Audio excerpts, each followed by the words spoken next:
베드로전서 2장 4절에서 10절의 말씀 우리 한 목소리로 읽겠습니다.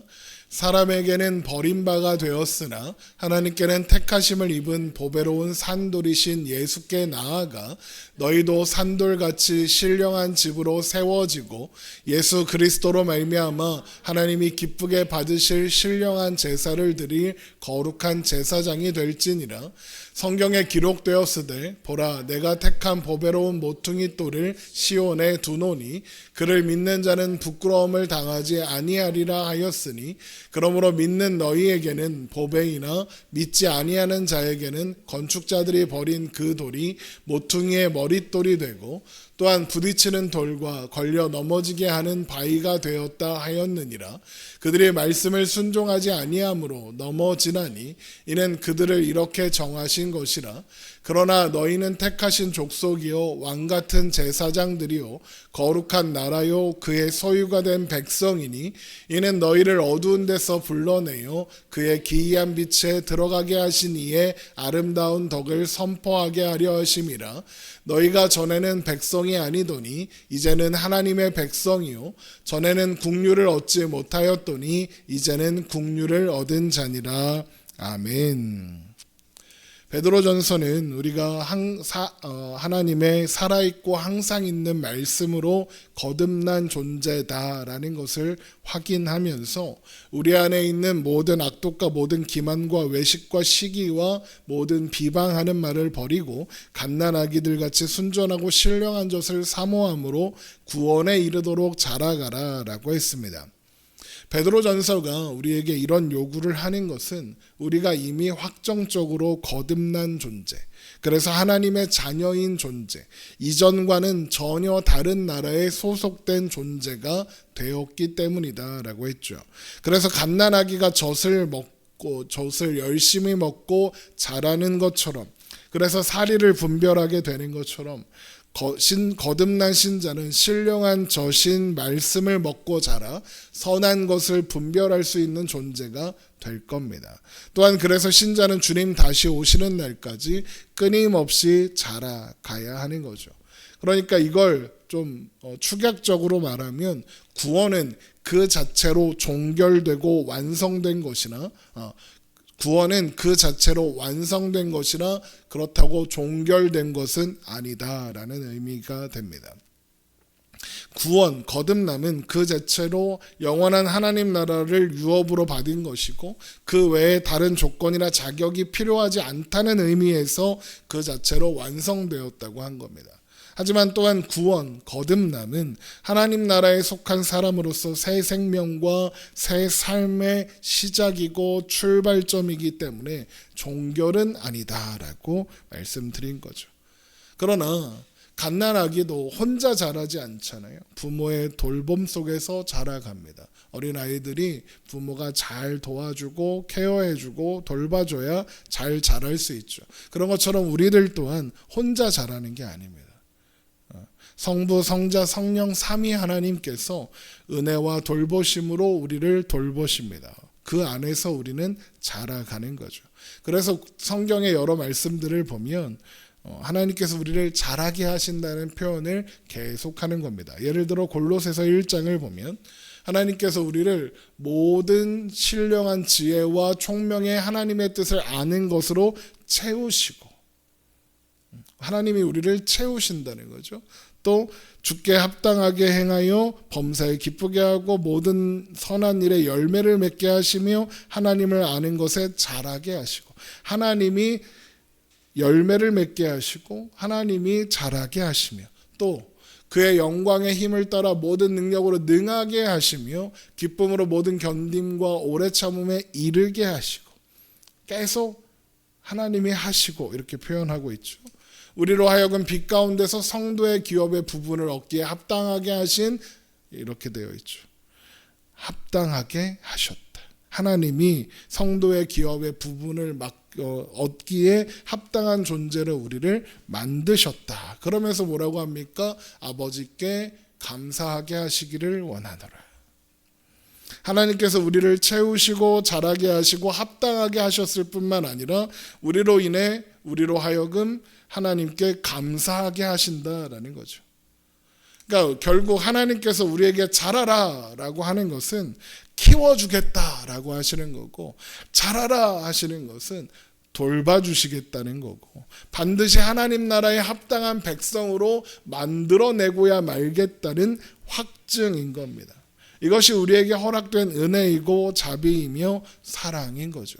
그래서 베드로전서 2장 3절에 너희가 주의 인자하심을 맛보았으면 그리하라 라고 하는 것입니다. 이 말씀은 베드로가 시편 34편 8절의 말씀을 인용하고 있는 겁니다. 너희는 여호와의 선하심을 맛보아 알지어다 그에게 피하는 자는 복이 있도다입니다. 하나님의 선하심을 맛보았으니, 하나님의 선하심을 경험했으니 하나님께 피하는 자는 곧 하나님을 의지하는 자에게는 복이 있다는 걸 너희가 알지 않느냐라는 것이고, 우리는 복음으로 말미암아 구원을 받은 그 순간 하나님의 은혜를 이미 경험합니다.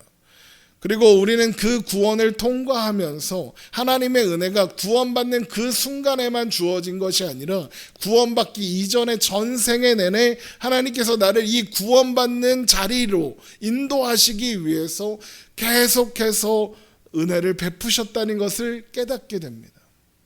그리고 그 은혜를 알게 되다 보면, 그리고 나서 그 은혜와 사랑이 시작된 시점이 나의 생 어느 순간이 아니라 혹 내 이전 세대, 우리 엄마 아빠, 우리 할아버지 할머니의 세대가 아니라 태초부터였음을, 모든 것이 시작되기도 전이었음을, 그래서 스스로에게 무언가 하나님의 은혜를 받을 만한 조건을 찾을 수 없는 때였다는, 아예 불가능한 때였다는 것도 알게 됩니다.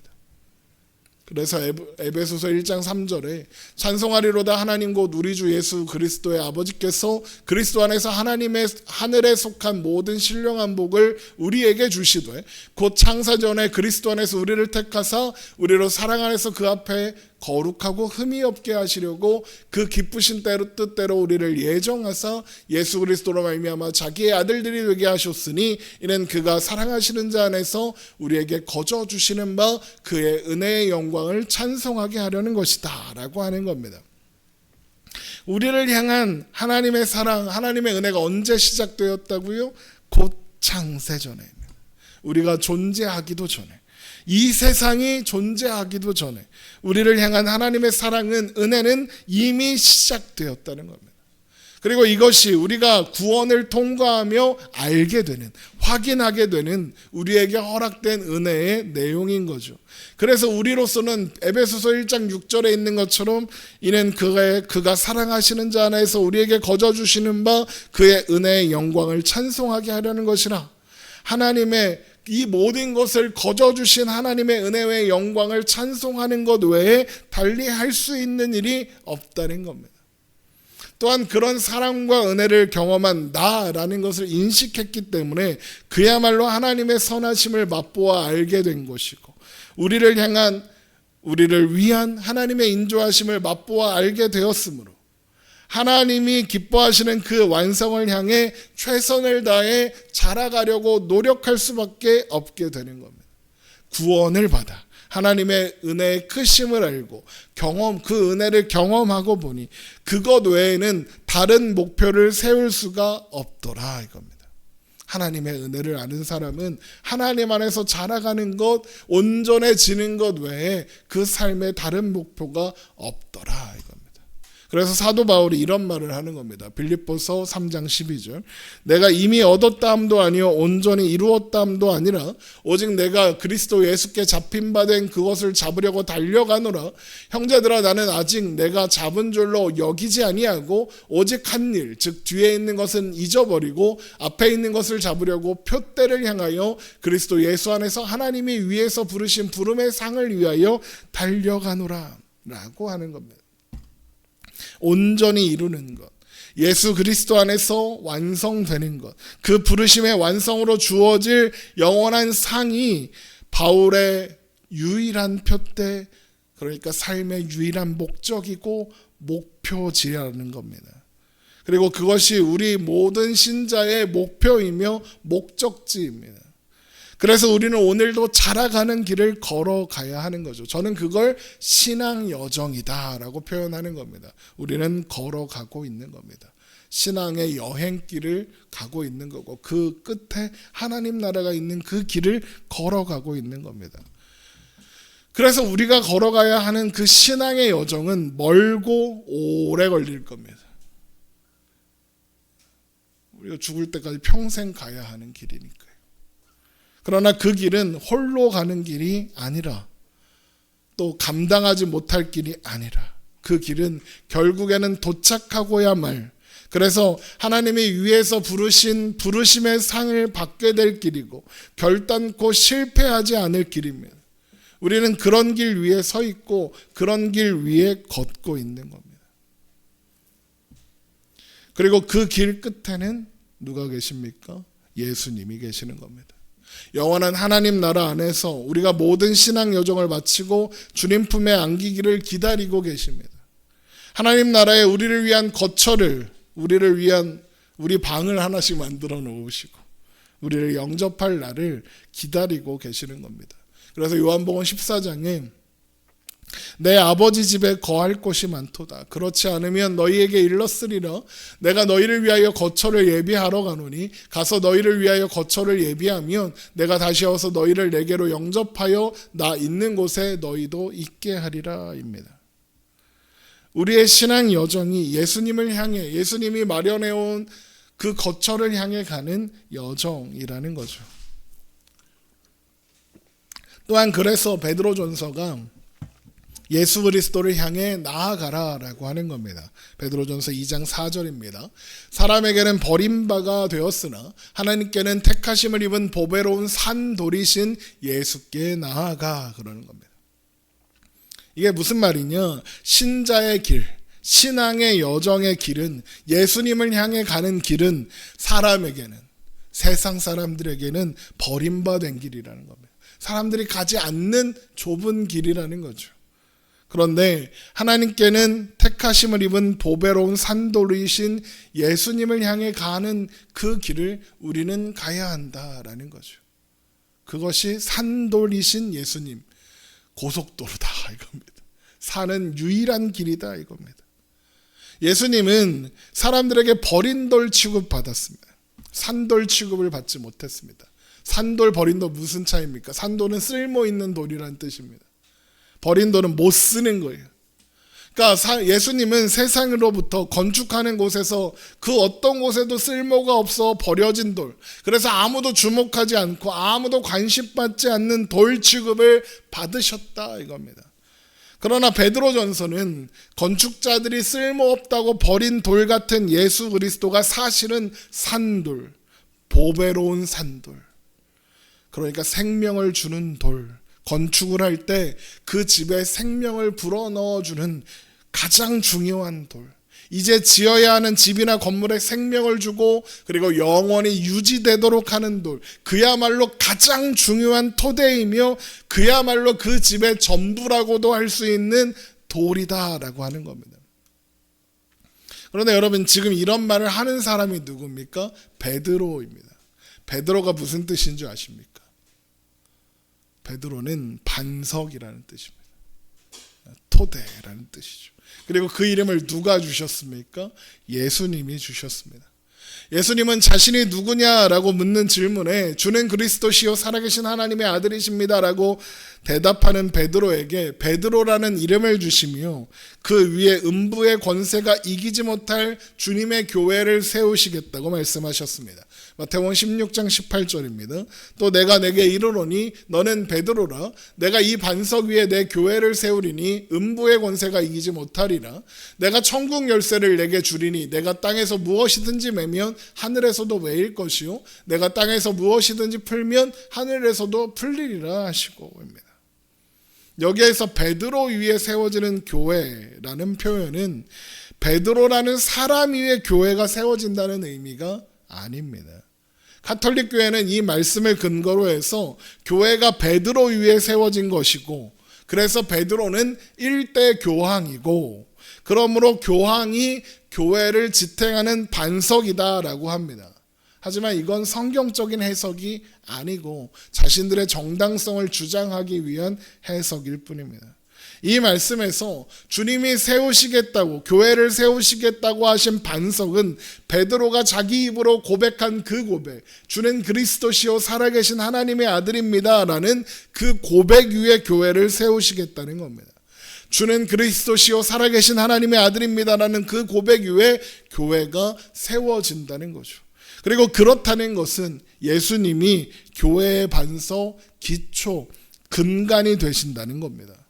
그래서 베드로가 내가 베드로야, 내가 반석이야, 내가 교회의 근간이야 라고 주장하지 않고 예수님이 산돌이시다, 예수님이 반석이시다 라고 하는 겁니다. 그러니까 교회라는 건 주는 그리스도시요 살아계신 하나님의 아들입니다 라고 고백하며 산돌이신 예수 그리스도께 나아가 예수님을 터로 삼고 예수님을 기초로 삼고 사는 사람이다 라는 거죠. 그래서 베드로전서 2장 5절에 너희도 산돌같이 신령한 집으로 세워지고 예수 그리스도로 말미암아 하나님이 기쁘게 받으실 신령한 제사를 드릴 거룩한 제사장이 될지니라 라고 하는 겁니다. 너희도 산돌같이 신령한 집으로 세워지고입니다. 우리는 예수 그리스도께 나아가 신령한 집으로 세워졌으며 세워져 가는 존재, 그걸 교회라고 하는 겁니다. 여러분은 다 하나님의 신령한 집으로 세워져 가는, 하나님의 교회로 세워져 가는 존재라는 겁니다. 그리고 그렇다는 것은 우리의 신앙 여정이란 우리가 교회로 세워져, 교회로 존재하며 교회로 살아가는 시간이고 또 온전한 교회로 세워져 가는 과정이다라는 겁니다. 그리고 하나님께서 우리를 하나님의 신령한 집, 교회로 세워가시는 목적이고 또 우리가 교회로 살아가면서 해야 하는 일이 뭐냐, 그 역할이 뭐냐, 왜 우리는 교회로 존재해야 하느냐, 바로 예배라는 겁니다. 예수 그리스도로 말미암아 하나님이 기쁘게 받으실 신령한 제사를 드릴 거룩한 제사장이 될지니라입니다. 여기에서 하나님이 기쁘게 받으실 신령한 제사는 이렇게 일주일마다 모여서 주일에 예배 드리는 그런 예배를 가리키는 게 아닙니다. 예배는 교회 오는 것 자체를 의미하지 않습니다. 물론 우리가 이렇게 주일마다 모여서 예배 드리는 것 중요하고 이것을 통해서 우리가 예배의 의미도 깨닫고 우리가 교회라는 것도 깨닫고 중요한 도구입니다. 하지만 우리가 교회다라고 할 때 그 교회란 건물이 되었다는 걸 의미하는 게 아니라 주는 그리스도시요 살아계신 하나님의 아들입니다라는 그 고백을 가진 사람이라는 걸 의미한다는 것처럼 하나님이 기쁘게 받으실 신령한 제사를 드리는 거룩한 제사장이라는 말 또한 단순히 우리가 모여서 예배 드리는 것, 이 예배 자체만을 의미하는 게 아니라 더 깊은 의미와 의도가 있다는 거예요. 그러면 하나님께서 기쁘게 받으실 신령한 제사란 무엇일까? 시편 51편 16절에서 그 신령한 제사가 무엇인지 알 수 있습니다. 시편 51편 16절, 주께서는 제사를 기뻐하지 아니하시나니 그렇지 아니하면 내가 드렸을 것이라.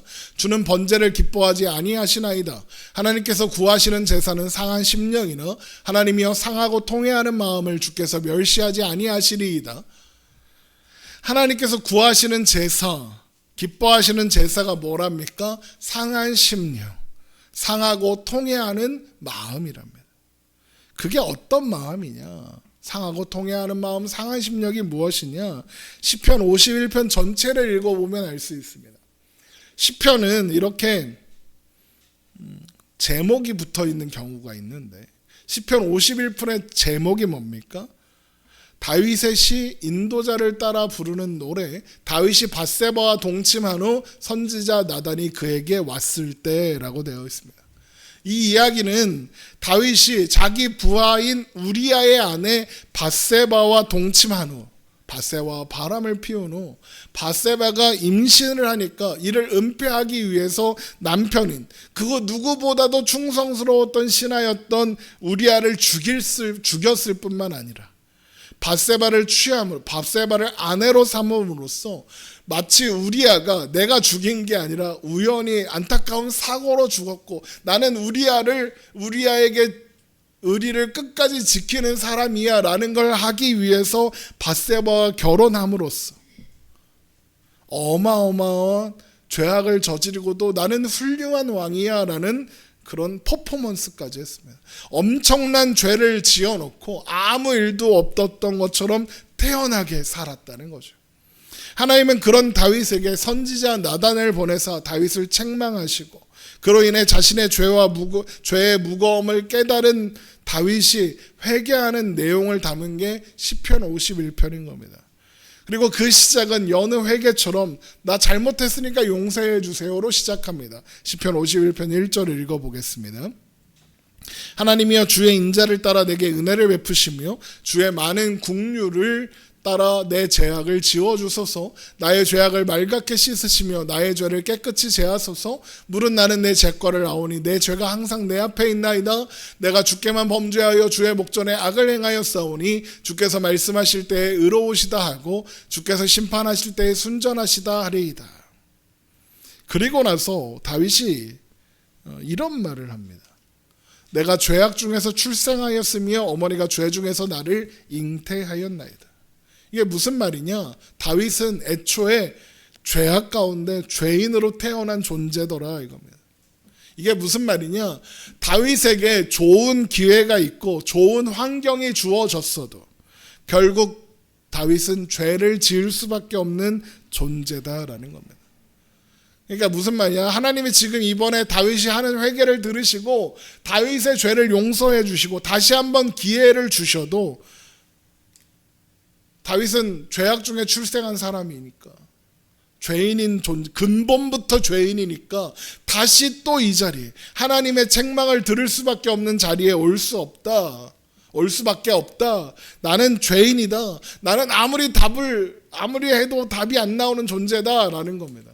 기회가 주어져도 또 죄를 지을 거라라는 거죠. 그러면 어떻게 해야 하겠습니까? 도움이 필요합니다. 누구의 도움이고요? 하나님의 도움이 필요하죠. 그래서 시편 51편 6절에 보소서 주께서는 중심이 진실함을 원하시오니 내게 지혜를 은밀히 가르치시리이다. 우슬초로 나를 정결하게 하소서. 내가 정하리이다. 나의 죄를 씻어주소서. 내가 눈보다 희리이다. 내게 즐겁고 기쁜 소리를 들려주시사 주께서 꺾으신 뼈들도 즐거워하게 하소서. 주의 얼굴을 내 죄에서 돌이키시고 내 모든 죄악을 지워주소서. 하나님이여 내 속에 정한 마음을 창조하시고 내 안에 정직한 영을 새롭게 하소서. 나를 주 앞에서 쫓아내지 마시며 주의 성령을 내게서 거두지 마소서. 주의 구원의 즐거움을 내게 회복시켜 주시고 자원하는 심령을 주사 나를 붙드소서. 정리하면 이런 겁니다. 나는 죄악 중에 출생해서 아무리 해도 답이 안 나오는 존재니 하나님께서 나의 죄를 씻어주시고 가르쳐주셔서 나를 바른 길로 인도해 주셔서 그것 말고는 내가 살 방법이 없습니다. 내가 이 죄에서 벗어날 방법이 없습니다. 하나님이 내 안에 새로운 마음을 창조하시고 그 영을 정직한 영으로 새롭게 해주시는 것 말고는 우리가 이제까지 사용한 표현을 거듭나게 해주시는 것 말고는 다른 방법이 없습니다. 그러는 거죠. 그러면서 뭐라고 합니까? 나를 주 앞에서 쫓아내지 마시며 주의 성령을 내게서 거두지 마옵소서. 지금 다윗이 가장 두려운 건 자신이 저지른 죄로 인해서 벌 받는 게 아니라 자신이 소중하게 여겼던 것들, 왕이나 권세나 돈이나 자녀나 이런 걸 빼앗기는 게 아니라 또 다른 어려움에 처하게 되는 게 아니라 다윗이 두려운 건 오직 하나, 하나님으로부터 끊어지고 하나님으로부터 버림받는 거다라는 거죠. 다윗은 하나님께서 끊어지면 자신이 다른 모든 것을 가지고 있다 해도 아무런 소망이 없는 존재, 아무런 답이 없는 존재에 불과하다는 걸 고백하고 있는 겁니다. 그리고 나서 주께서는 제사를 기뻐하지 아니하시나니 그렇지 아니하면 내가 드렸을 것이라 주는 번제를 기뻐하지 아니하시나이다. 하나님께서 구하시는 제사는 상한 심령이나 하나님이여 상하고 통회하는 마음을 주께서 멸시하지 아니하시리이다가 나오는 겁니다. 그러면 하나님께서 기뻐하시는 제사, 하나님이 구하시는 제사라는 상한 심령, 상하고 통회하는 마음이란 뭐겠습니까? 나는 하나님이 고쳐주지 않으시면 답이 없는 존재다. 나는 하나님 없으면 안 되는 사람이다 라는 고백. 하나님을 떠나서는 나는 아무것도 할 수 없다라는 고백, 그 고백이 상한 심령이고 상하고 통해하는 마음인 거죠. 그럴듯한 척, 멋진 척, 죄인 아닌 척, 뭐가 있는 척, 그러면서 하나님을 위해서 뭔가 해드리겠다고 까부는 게 아니라, 하나님, 나는 아무것도 할 수 없습니다. 나는 아무것도 아닙니다. 하나님이 도와주지 않으시면, 하나님이 구원해 주시지 않으면 나는 죽을 수밖에 없는 죄인에 불과합니다. 나에게는 아무런 해결책이 없습니다. 아무런 답도 없습니다. 나는 아무 자격도 없는 사람입니다 라고 고백하며 하나님 앞에 나아가는 것. 나는 자격이 없는데 하나님께서 은혜와 자비를 베푸셨다는 것을 아는 것, 하나님의 인자하심 외에는 기댈 것이 없음을 아는 것, 그것이 바로 상한 심령이라는 거죠. 그리고 그런 마음과 태도로 예수 그리스도께, 하나님께 나아가는 것, 예수님의 도우심을 구하며 예수님께서 베풀어 주시는 구원의 은혜, 십자가 앞으로 나아가는 것, 그것이 우리가 산돌같이 신령한 집으로, 교회로 세워져 가는 것이고, 그것이 하나님께서 기쁘게 받으실 신령한 제사를 드리는 거룩한 제사장의 예배다라는 거죠. 그래서 너희도 산돌같이 신령한 집으로 세워지고 입니다. 그러니까 우리는 세워지는, 능동태가 아니라 수동태인 거예요. 내가 세워야 하는 게 아니라 세워져 가는, 세워진 존재, 세워져 가는 존재로 표현하는 거고, 예수 그리스도로 말미암아 될지니라 라고 하는 겁니다. 그 예배가 우리가 성경 100만 번 읽어서, 우리가 기도 100만 시간 해서, 우리가 예배를 100만 번 드려서 하는 게 아니라, 우리가 노력해서 이루는 게 아니라 예수 그리스도로 말미암아 드릴 수 있는 예배니까, 우리의 힘으로 제사장이 되어야 하는 게 아니라 예수 그리스도로 말미암아 제사장으로 만들어지는 거예요. 또한 그래서 베드로전서 2장 6절에 성경에 기록되었으되 보라, 내가 보배로운 모퉁이 돌을 시온에 두노니 그를 믿는 자는 부끄러움을 당하지 아니하리라 하였으니, 그러므로 믿는 너희에게는 보배이나 믿지 아니하는 자에게는 건축자들이 버린 그 돌이 모퉁이의 머릿돌이 되고, 또한 부딪히는 돌과 걸려 넘어지게 하는 바위가 되었다 하였느니라. 그들의 말씀을 순종하지 아니함으로 넘어지나니 이는 그들을 이렇게 정하신 것이니라 라는 말씀이 이어지는 겁니다. 세상은 예수님을 쓸모없는 돌로 여기며 버렸지만, 예수님은 보배로운 모퉁이 돌이 되사 모든 믿는 자들이 세워가는 신령한 집의 굳건한 토대가 되셨다는 거죠. 여기에서 모퉁이 돌이란 건물을 지을 때 기둥을 세우기 위해서 모서리에 세우는 주춧돌을 의미하는 거예요. 그래서 건물이 튼튼하게 세워져 있으려면 이 모퉁이 돌이 아주 중요합니다. 그런데 세상, 그러니까 믿지 않는 자들은 그 어떤 기초, 그 어떤 토대와도 바꿀 수 없는 보배와 같으신 예수님을 버린 돌처럼 취급했습니다. 그러니까 가장 중요한 모퉁이 돌 자리에 다른 헛된 걸 넣은 겁니다. 돈을 넣은 거고, 관계를 넣은 거고, 지성을 넣은 거고, 그런 걸 넣은 겁니다. 그랬더니 그렇게 헛된 것을 놓았습니다. 그러면 그 건물이 어떻게 되겠습니까? 꽝꽝한 단단한 돌을 기둥으로 세워도 못할 망정에 모래로 토대를 삼아서 집을 지으면 어떻게 되겠습니까? 순살 아파트 되는 거예요. 철근 없는 아파트가 되는 거예요.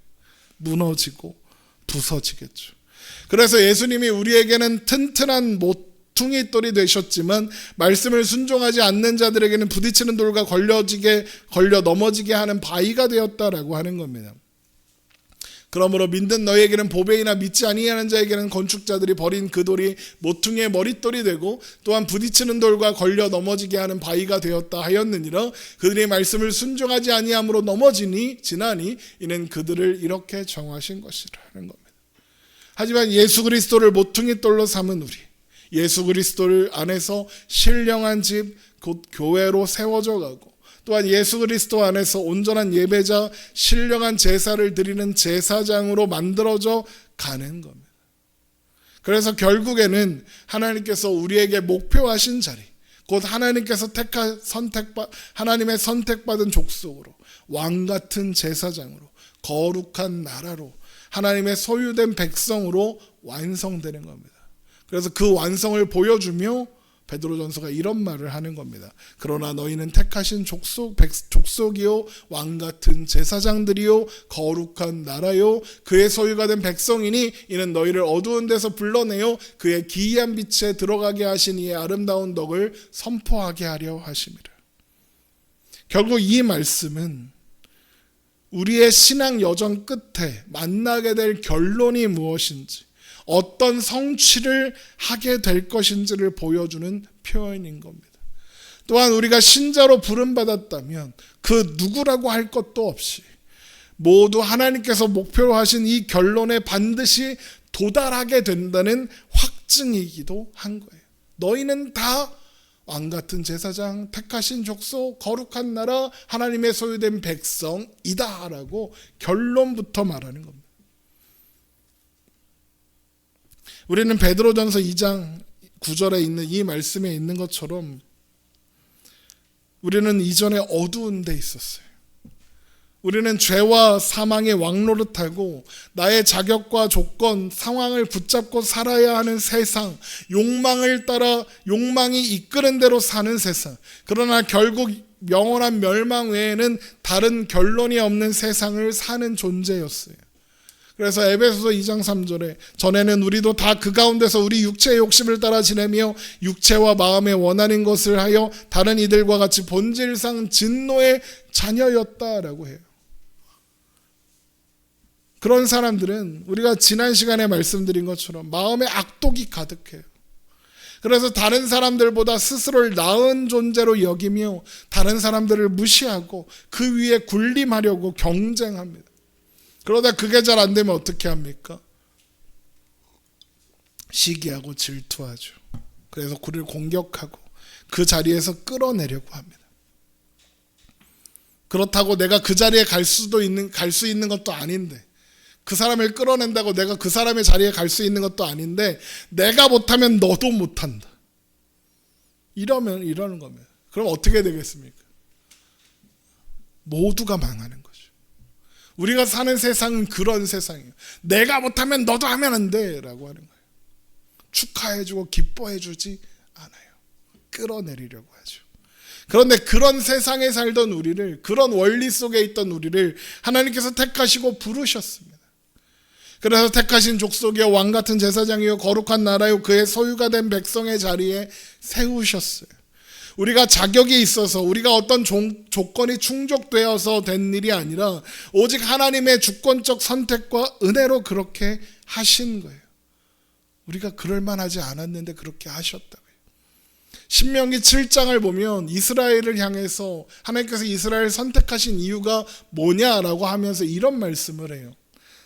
신명기 7장 6절 너는 여호와 내 하나님의 성민이라 내 하나님 여호와께서 지상 만민 중에서 너를 자기 기업의 백성으로 택하셨나니 여호와께서 너희를 기뻐하시고 너희를 택하심은 너희가 다른 민족보다 수요가 많기 때문이 아니니라. 너희는 오히려 모든 민족 중에 가장 적으니라. 여호와께서 다만 너희를 사랑하심으로 말미암아 또는 너희 조상들에게 하신 맹세를 지키려 하심으로 말미암아 자기의 권능의 손으로 너희를 인도하여 내시되 너희를 그 종되었던 집에서 애굽 왕 바로의 손에서 속량하셨나니 그럽니다. 하나님께서 이스라엘을 선택하신 이유가 뭐라고 합니까? 너희는 오히려 모든 민족 중에 가장 적으니라. 모든 민족 중에 가장 적어서, 무슨 말이에요? 가장 볼품 없어서, 가장 자격이 없어서, 모든 민족 중에 가장 아무것도 아닌 존재라서 선택하셨다는 거죠.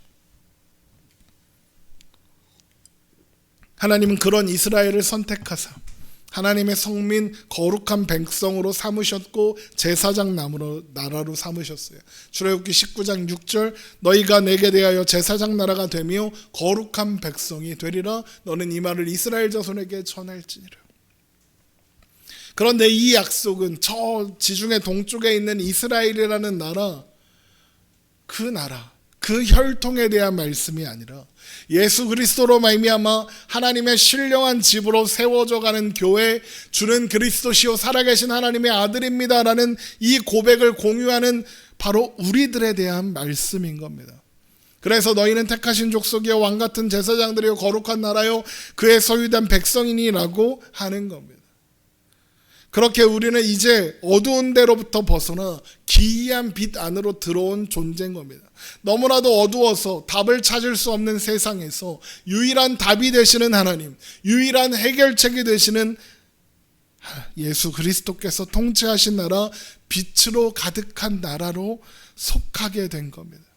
우리는 하나님의 은혜와 사랑 안에 사는 나라, 하나님 안에서 하나님께서 공급해 주시는 것으로 사는 나라, 영원한 평안과 안식과 만족과 기쁨이 있는 나라의 백성이고, 왕같은 제사장 곧 주인이요 그 모든 것을 누리며 살 권리가 있는 택함받은 족속으로 사는 존재다라는 겁니다.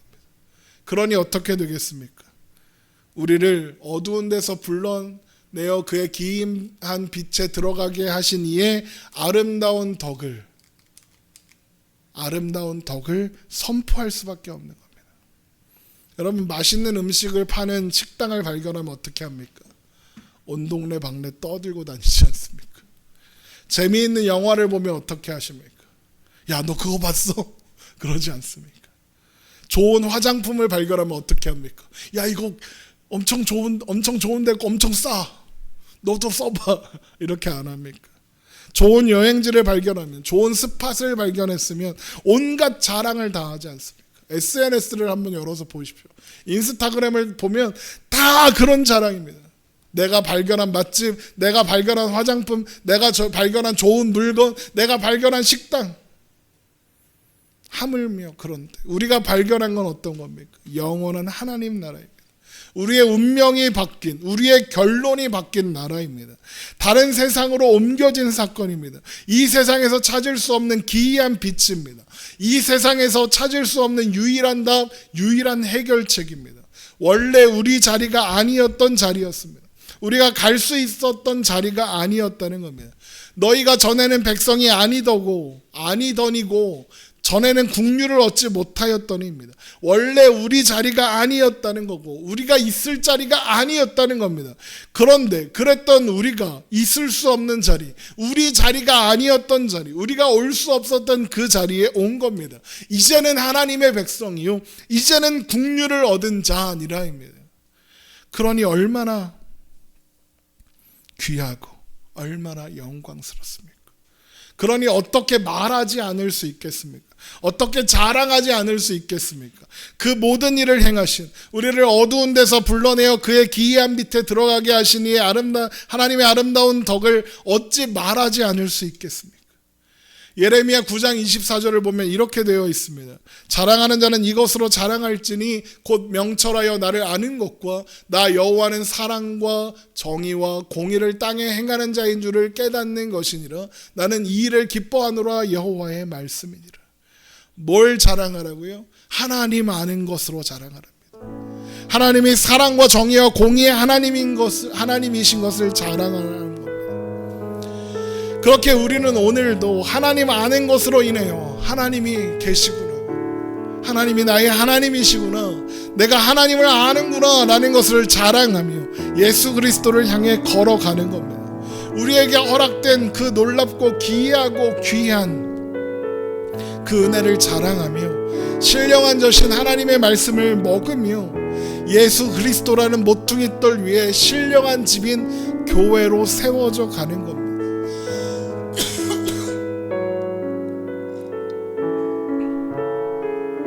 그리고 그렇게 하나님이 기쁘게 받으실 신령한 제사를 드리는 거룩한 제사장으로, 하나님께서 기뻐하시는 예배를 드리는 예배자로 세워져 가는 겁니다. 우리의 신앙 여정, 우리의 오늘은 바로 이것을 이루어가는 시간인 겁니다. 그리고 우리가 만날 결론은 모두 동일합니다. 그 누구도 실패하지 않을 겁니다. 여러분 모두가, 우리 모두가 택하신 족속이요 왕같은 제사장이요 거룩한 나라요 그의 소유가 된 백성이 된 그 자리에, 모두 바울이 말했던 그 표대에 도착하게 될 겁니다. 우리 모두 그 시작이 달랐지만 도착할 곳은 똑같다는 겁니다. 함께 열심히 그 길을 걷고 걸어서 그 모든 여정을 마치는 날, 예수님 앞에서 다시 만나 고생했다, 수고했다. 드디어 왔구나. 기다리고 있었다. 그렇게 함께 만나 기쁨으로 노래하며 기쁨으로 예배하는 우리가 되기를 바랍니다. 그날을 소망합니다. 우리 시간 함께 찬양하고 기도하죠.